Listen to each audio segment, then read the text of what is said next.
everyone, welcome back to my channel, The Importance of Temperance. I'm Katie, and I hope that wherever you are in the world, you're doing super well. Now, we are coming into the Christmas period, and for those of you who really love Christmas and who celebrate Christmas or who view Christmas time as one of those times to come together and think about what their blessings have been for this year, or what they're grateful for, or whatever they may be, however you celebrate the Christmas, whether you are a believer or not believer or whatever it is. I am someone who is not really into Christmas. I kind of never been, to be honest, but what I really like is that practice that they have over in the States, in the United States, is that they celebrate Thanksgiving.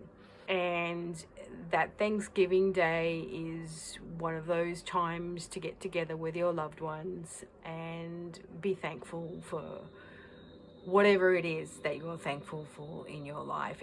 I think that is a really great practice, and I think that most of us, I'm Australian, and we don't celebrate Thanksgiving in Australia. We have kind of lost a lot of what it means to celebrate with family and be thankful for our blessings, and it'd be so nice if we had a sort of similar tradition. In my family, for instance, we get together for Christmas and we celebrate the togetherness, and we love cooking all together, preparing meals, and then we all sit down together, we open the presents, mainly for the kids, my nephews and that, and then we all sit down to a beautiful meal and we hang out and play games and drink and make merry, but we never say anything in regards to what we're thankful for, and what we're blessed for.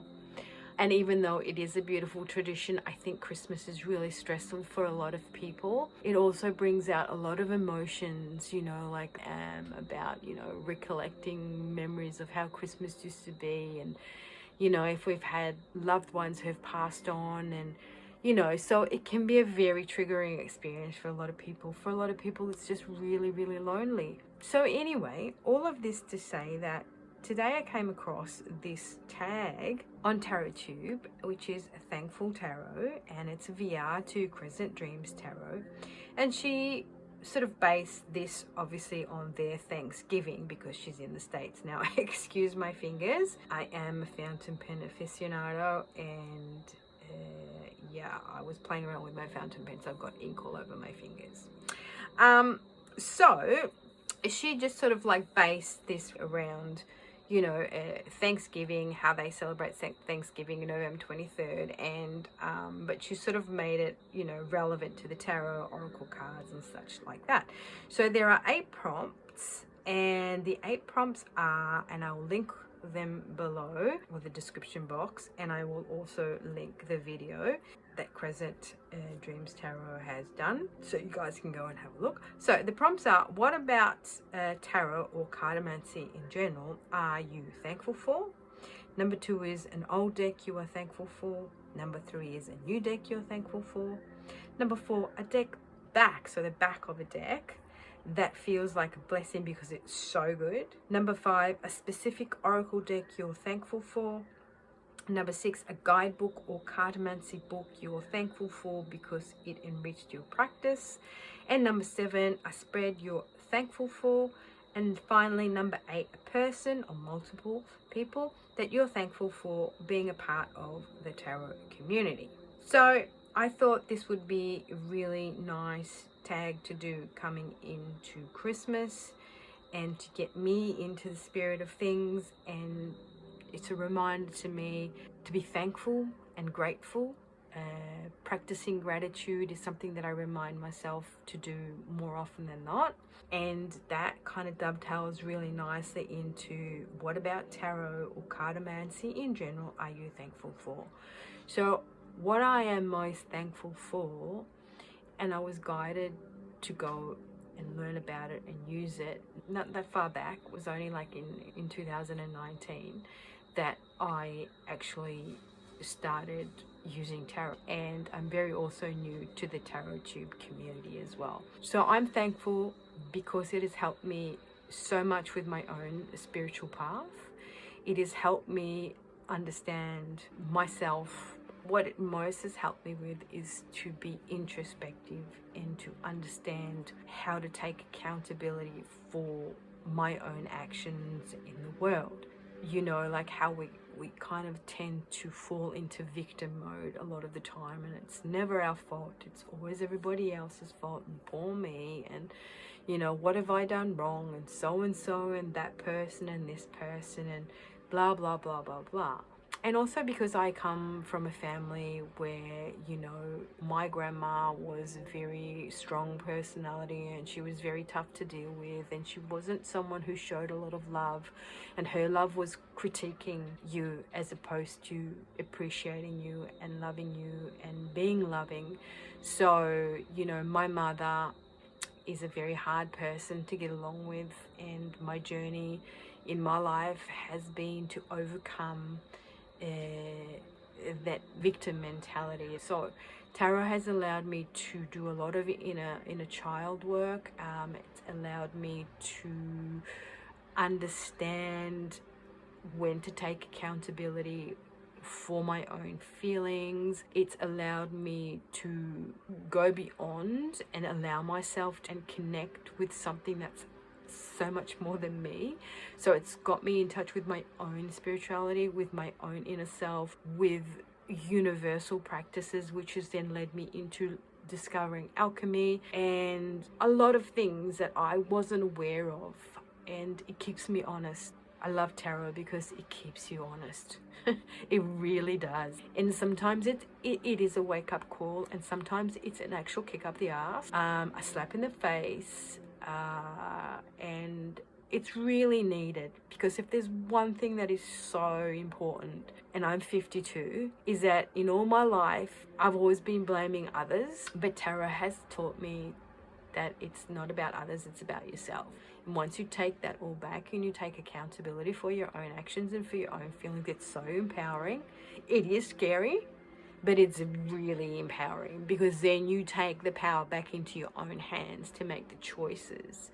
So you can choose to be happy, you can choose to be angry, you can choose to blame everybody else for the shit in your life. But ultimately, it's about you and what you choose, right? Because it's so easy to fling shit at everybody else. But when you take accountability and you take ownership of those feelings and you ask yourself the question, why am I feeling this? Is it that person's fault, or is I'm just being triggered by that behavior? So to me, it's been a very maturing process. It is very confronting. You do confront your shadow self. You have to do the inner work. And that's what alchemy ultimately is also about, is doing the great work, which is, again, doing the inner work, putting in the work to make yourself a better person. And when you take accountability for your actions and your thoughts and your feelings, it is a very empowering. So that's a very long-winded way of saying, what about tarot am I thankful for? The next one is an old deck you are thankful for. So if anyone has ever watched any of my videos, but especially my first videos, this is my oldest deck, my first ever deck that I bought. And this is your US Games standard, you know, RWS deck with the tartan backs. And I am grateful for this deck because it allowed me to familiarize myself with the tarot, to learn the tarot. It was kind of like an old friend to me, because when I was younger, my mum bought a deck of tarots. I don't know if it was this one, but all the images were familiar to me. So this was what I went for when I bought myself the first deck. And I am also thankful to this deck because I use this to read for other people. I don't really do a lot of readings now, but a few years back I did try and do many readings on it. And this is the deck that I use to read for other people, and it has a lot of clarity. And sometimes when I'm stuck, I do hail back to this deck and I ask the questions, and it just clarifies shit, you know. So I'm grateful to my oldest deck and my first deck for the help and the clarity it has given me. A new deck that you're grateful for. So a new deck that I'm grateful for is the Tarot of Crowley, the version Aquatint. This is independent deck. It is by Christoph James, and he is, you know, the maker of the Rain Coast Tarot, and this is his website. And why I'm thankful for this tarot, because it's one of those decks that kind of like challenges you, but it's really kind of funny as well. You know what I mean? Like, a lot of people are afraid of Crowley and his decks, the Thoth deck that he created, and there's such stigma about him. But it's so interesting to me that Christoph sort of decided to use him as an inspiration to make a deck. And this is not a Thoth deck at all. It is a, you know, RWS based deck, using Crowley and, you know, people from the secret society that he used to frequent, and people around his kind of like age, you know, back in the day, actors and people who are famous, Houdini and stuff like that. And I'm thankful to this deck because it's one of those decks that I would have never bought, but for some reason when I saw it, it kind of not triggered but inspired me, you know, to have a bit of fun. You know, the tarot is also a bit of fun, right? And this deck is fun because it kind of pokes the bear a bit, pushes the envelope, takes the piss, and just is very playful. But at the same time, it's a deck that has a lot of depth. And I don't know, I'm grateful to it because it's kind of opened my mind to being more open, to having decks that are a bit more interesting and playful. So that is the Tarot of Crowley, and I was so blessed and lucky to get one of the last ones that were the Aquatint version, because they come in black and white, these ones. All right, so a deck back that feels like a blessing because it's so good. Now guys, I know that not everybody may like these, but I love them. I love these backs. They are so cool. I don't know what it is. I love the color. I love the look. And I've kind of edged this sort of in a light green, so it kind of complements them. This is the reason why I actually bought this deck, is because of these backs. I think they're fantastic. This is the Dreaming Way Tarot by Rome Choi. I also really love some of the artwork in here, most of all the outfits. I think they're kind of like one of my favorite cards in the deck is the Eight of Cups. And this is kind of the only deck where I love the Suit of Swords. I'm not someone who loves the Suit of Swords much, but in this deck I think it's super cool, and it has one of the most beautiful tower cards I have come across in many decks. So yeah, I'm grateful for these backs. They make me happy. They make me smile. I think they're fantastic. So I'm grateful for the backs of this deck. Now, a specific oracle deck you are thankful for. Well, if you've watched my channel for a minute, I keep on raving on about the Radiant Sun Oracle. Absolutely love this oracle deck. I'm thankful to it. I love it because to me, these old images just remind me of all the symbology that we have been handed down through the centuries. It's a very alchemical deck to me, even though it's all about astrology. Mainly it teaches you astrology because it's got the house, it's got the sign and the planets on them. But there's something about this deck that just resonates with me. I love it. I consult it every single day. I'm thankful to it. Every time, you know, it gives me inspiration. I ask for a word or I ask for the energy, and it always comes up with something that I have to be thinking about, that I have to be grateful. Like, it keeps me honest. It keeps me inspired. And yeah, I can't be grateful enough for this deck. I just absolutely love it, and I use it every day. I mean, even though it's not the best quality, they're kind of like, my cards are all bent now and they're kind of all out of shape and stuff like that. Yeah.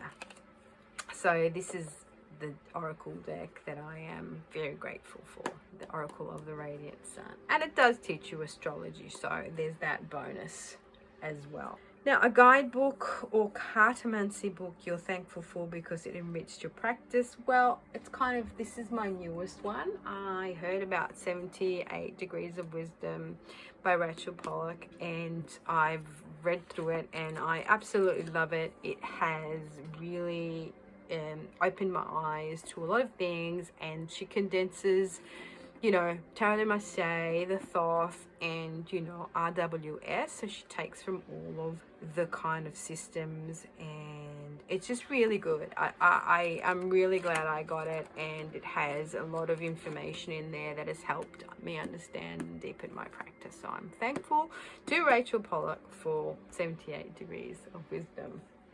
A spread that you're thankful for. To be honest, I don't really use spreads that much because I kind of shuffle the cards, and what jumps out, in the sense that I'm someone who it follows the jumper. So when I shuffle, I just ask my questions, and then what jumps out, I use. However, if we want to talk about, you know, one of those spreads that everyone knows, I think that the one that I would be thankful for is, and I know a lot of people don't use that, but it's the Celtic Cross spread. I think it's really interesting, and it has a lot of information in it, and it really does bring out the best in a read. Especially if you personalize it a little bit and give your own input, and allows you, especially when you're reading for yourself, to get a lot of info out of it. Now, a person or multiple people that you are thankful for being a part of the tarot community. Now, I must say that I'm very thankful to have found Simon from the Hermit's Cave. I stumbled upon his channel randomly because I was looking for, you know, deck reviews, and then when I discovered his every Saturday, and he puts up cuppa, catch up and cards, and I felt like I had found home, like, in the community, and that was so great to me because I connected to Simon for some reason. It's interesting how just his personality, I don't know, he's such a warm soul, and he's so gentle in the way he communicates, and he just makes everyone feel welcome. And for someone new to the Tarot Tube community, I just connected with his channel, and yeah, so I'm so grateful to him and for his channel, and for being the person he is, and for bringing everyone together, and just showing up every Saturday, or mostly when he can anyway, and just creating this safe space where everyone can hang out and talk about their love for the tarot. And then through Simon and his channel, I came across Madwitch, the lovely Giselle, and I'm thankful for her because she's been such a sweetheart, and she's been very supportive of my channel. I'm a new channel, I don't have that many subscribers, you know, I just started this channel just for fun and just to do VRs and just to sort of hang out and do stuff in the tarot community. So she's been such a sweetheart, and she supported me, and she always includes me and tags me in VRs, and, you know, very, very lovely soul. And I love her to bits, and I want to thank her, and I'm very grateful for her and her input into the Tarot Tube community. She's really a wonderful and talented person. So on that note, I want to thank everyone for your participation, and for liking and subscribing to my channel, for watching, for supporting, and for those of you who are part of the tarot community and who support each other and love each other, and create this safe space for us all to be in. Sometimes it's not an easy place to be when you're someone who is spiritual in a different way than the mainstream. And so I'm grateful to you all for creating this safe space on YouTube. And with that, thank you everyone for watching, and I'll see you in my next one. Ciao belli!